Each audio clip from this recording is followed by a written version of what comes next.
IPL cricket ಪ್ರೇಮಿಗಳ ಬಾಯಲ್ಲಿ ಈಗ ಐಪಿಎಲ್ದೇ ಸುದ್ದಿ. ವೀಕೆಂಡ್ನಲ್ಲಿ ಕ್ರಿಕೆಟ್ಗೆ ಕೇರಿಸಿಕೊಂಡಿರುವಂತಹ ಫ್ಯಾನ್ಸ್ ಇನ್ನ 2 ತಿಂಗಳು ಅದೇ ಗುಂಗಲ್ಲೇ ಇರ್ತಾರೆ. ಆದರೆ ಲಾಸ್ಟ್ ಇಯರ್ನಲ್ಲಿ ಹೈಯೆಸ್ಟ್ ಸ್ಕೋರ್, ಹೈಯೆಸ್ಟ್ 6 ಅಂತ ಟೀಮ್ಗಳೆಲ್ಲ ದಾಖಲೆ ಮೇಲೆ ದಾಖಲೆ ಬರೆದಿದ್ವು. ಈ ಸಲ ಕೂಡ ಸಾಕಷ್ಟು ದಾಖಲೆಗಳು ಬ್ರೇಕ್ ಆಗೋದಂತೂ ಗ್ಯಾರಂಟಿ. ಬಟ್ RCB ಕಪ್ ಗೆಲ್ಲದೇ ಇದ್ರೂ ಕೂಡ ಬರೆದಿರುವಂತ ಕೆಲ ದಾಖಲೆಗಳನ್ನ ಯಾರಿಂದಲೂ ಕೂಡ ಬ್ರೇಕ್ ಮಾಡೋಕ್ಕಾಗಿಲ್ಲ. ಸೊ ಬೆಂಗಳೂರು ಟೀಮ್ ಹೆಸರಲ್ಲಿ ಇನ್ನು ಏನೆಲ್ಲ ರೆಕಾರ್ಡ್ಸ್ ಇದೆ ಅನ್ನೋದನ್ನ ಈ ವಿಡಿಯೋದಲ್ಲಿ ಹೇಳ್ತೇನೆ. ನಾನು ಶಾಂತ, ನೀವು ಸುದ್ದಿಯಾನದ ಸಬ್ಸ್ಕ್ರೈಬರ್ ಆಗೋದಕ್ಕೆ ಮರಿಬೇಡಿ. ಪ್ರತಿ ಸಲ IPL ಟೂರ್ನಿ ಶುರುವಾದಾಗಲೂ ಕೂಡ ಸಾಕಷ್ಟು ದಾಖಲೆಗಳು ಸೃಷ್ಟಿಯಾಗ್ತವೆ, ಹಾಗೆ ಹಳೆ ರೆಕಾರ್ಡ್ಸ್ ಕೂಡ ಬ್ರೇಕ್ ಆಗ್ತವೆ. ಇದೊಂಥರ ಕಾಮನ್ ಆಗೋಗ್ಬಿಟ್ಟಿದೆ.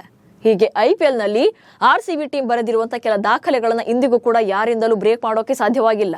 ಅದರಲ್ಲೂ ಇನ್ನೂ ಕೆಲ ದಾಖಲೆಗಳು ಮುರಿಯೋದೇ ಅಸಾಧ್ಯ ಎನ್ನುವಂತಿವೆ. ಈ ಪೈಕಿ ವಿರಾಟ್ ಕೊಹ್ಲಿ ಹೆಸರಿನಲ್ಲಿರುವ ಅತಿ ದೊಡ್ಡ ದಾಖಲೆ ಕೂಡ ಸೇರಿದೆ. ಸೊ ಯಾವೆಲ್ಲ ರೆಕಾರ್ಡ್ಸ್ ಅಂತ ನೋಡ್ತಾ ಹೋಗೋಣ. IPL ಟೂರ್ನಿಯಲ್ಲಿ ಕಿಂಗ್ ವಿರಾಟ್ ಕೊಹ್ಲಿ ಈವರೆಗೂ ಹಲವಾರು ದಾಖಲೆಗಳನ್ನ ಬರೆದಿದ್ದಾರೆ. ರನ್ ಮಿಷಿನ್ ಅಂತಾನೆ ಕರೆಸಿಕೊಳ್ಳುವಂತ ಕೊಹ್ಲಿ IPL ನಲ್ಲಿ ಅತಿ ಹೆಚ್ಚು ರನ್ ಗಳಿಸಿದ ಅಗ್ರ ಬ್ಯಾಟರ್ ಆಗಿದ್ದಾರೆ. ಅಲ್ಲದೆ ಇವರು ನಿರ್ಮಿಸಿರುವಂತಹ ದಾಖಲೆಯನ್ನ ಬೇರೆ ಯಾವುದೇ ಕ್ರಿಕೆಟರ್ ಸದ್ಯಕ್ಕಂತೂ ತಲುಪೋಕೆ ಸಾಧ್ಯನೇ ಇಲ್ಲ. 2008ರಿಂದಲೂ ಕೂಡ RCB ಪರ ಆಡ್ತಾ ಇರುವಂತಹ ಕಿಂಗ್ ಕೊಹ್ಲಿ 17ನೇ ಸೀಸನ್ ಮುಕ್ತಾಯದ ವೇಳೆಗೆ ಒಟ್ಟು 252 ಪಂದ್ಯಗಳನ್ನು ಆಡಿ 8004 ರನ್ಗಳನ್ನ ಕಲೆ ಹಾಕಿದ್ರು.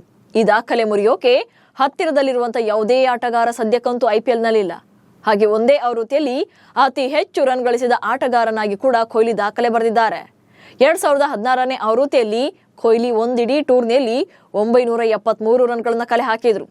8 ವರ್ಷ ಕಳೆದ್ರು ಈ ದಾಖಲೆಯನ್ನ ಮುರಿಯೋಕೆ ಯಾರಿಂದಲೂ ಕೂಡ ಸಾಧ್ಯವಾಗಿಲ್ಲ. ಇನ್ನು 3ನೇ ದಾಖಲೆ IPLನ ಅತಿ ದೊಡ್ಡ ಜೊತೆಯಾಟದ ದಾಖಲೆ ಕೂಡ RCBಯ ಹೆಸರಿನಲ್ಲೇ ಇದೆ. 2016ರಲ್ಲಿ ಗುಜರಾತ್ ಲಯನ್ಸ್ ವಿರುದ್ಧ AB ಡಿವಿಲಿಯರ್ಸ್ ಮತ್ತು ವಿರಾಟ್ ಕೊಹ್ಲಿ 229 ರನ್ಗಳ ಜೊತೆಯಾಟವಾಡಿದ್ರು. ಕೊಹ್ಲಿ 55 ಎಸೆತಗಳಲ್ಲಿ 109 ರನ್ ಗಳಿಸಿದ್ರೆ AB ಡಿವಿಲಿಯರ್ಸ್ 52 ಎಸೆತಗಳಲ್ಲಿ 129 ರನ್ ಗಳಿಸಿದ್ರು. ಇಂದಿಗೂ ಕೂಡ ಯಾವುದೇ ಬ್ಯಾಟಿಂಗ್ ಜೋಡಿ ಈ ದಾಖಲೆಯ ಪಾಲುದಾರಿಕೆಯನ್ನ ಮುರಿಯೋಕೆ ಸಾಧ್ಯನೇ ಆಗಿಲ್ಲ. ಮುಂದೆ ಆಗೋದು ಕೂಡ ಕಷ್ಟ ಇದೆ. ಇನ್ನು IPL ಇನ್ನಿಂಗ್ಸ್ ಒಂದರಲ್ಲೇ ಅತಿ ಹೆಚ್ಚು ಸಿಕ್ಸರ್ ಸಿಡಿಸಿದ ದಾಖಲೆ RCB ಮಾಜಿ ಆಟಗಾರನ ಹೆಸರಿನಲ್ಲಿದೆ. 2013ರಲ್ಲಿ ದೈತ್ಯ batter Chris Gayle Pune warriors ವಿರುದ್ಧ 175 ರನ್ ಬಾರಿಸಿದ್ರು. ಅವರ ಈ ಇನ್ನಿಂಗ್ಸ್ನಲ್ಲಿ 17 ಸಿಕ್ಸರ್ಗಳು ಕೂಡ ಸೇರಿದ್ವು. ಇದರೊಂದಿಗೆ IPL ನಲ್ಲಿ ಒಂದು ಪಂದ್ಯದಲ್ಲಿ ವೈಯಕ್ತಿಕವಾಗಿ ಅತಿ ಹೆಚ್ಚು ರನ್ ಗಳಿಸಿದ ದಾಖಲೆ ಕೂಡ ಗೇಲ್ ಹೆಸರಲ್ಲಿದೆ. ಹಾಗೆ ಅತಿ ಹೆಚ್ಚು ಸಿಕ್ಸ್ ಸಿಡಿಸಿದ ದಾಖಲೆ ಕೂಡ ಗೇಲ್ ಹೆಸರಲ್ಲೇ ಇದೆ. ಮುಂದಿನ ದಿನಗಳಲ್ಲೂ ಕೂಡ ಒಂದೇ ಮ್ಯಾಚ್ನಲ್ಲಿ ಯಾವುದೇ ಬ್ಯಾಟ್ಸ್ಮನ್ಗೂ ಕೂಡ 17 ಸಿಕ್ಸರ್ನ ಸಿಡಿಸೋದು ಕಷ್ಟವೇ ಸರಿ. ಹೀಗೆ ಕಳೆದ 17 ಸೀಸನ್ಗಳಿಂದ ಕೂಡ IPL ಆಡ್ತಿರುವಂತ ರಾಯಲ್ ಚಾಲೆಂಜರ್ಸ್ ಬೆಂಗಳೂರು ಪರ ಒಂದಿಲ್ಲೊಂದು ರೆಕಾರ್ಡ್ಸ್ ಕ್ರಿಯೇಟ್ ಆಗ್ತಾನೆ ಇದೆ.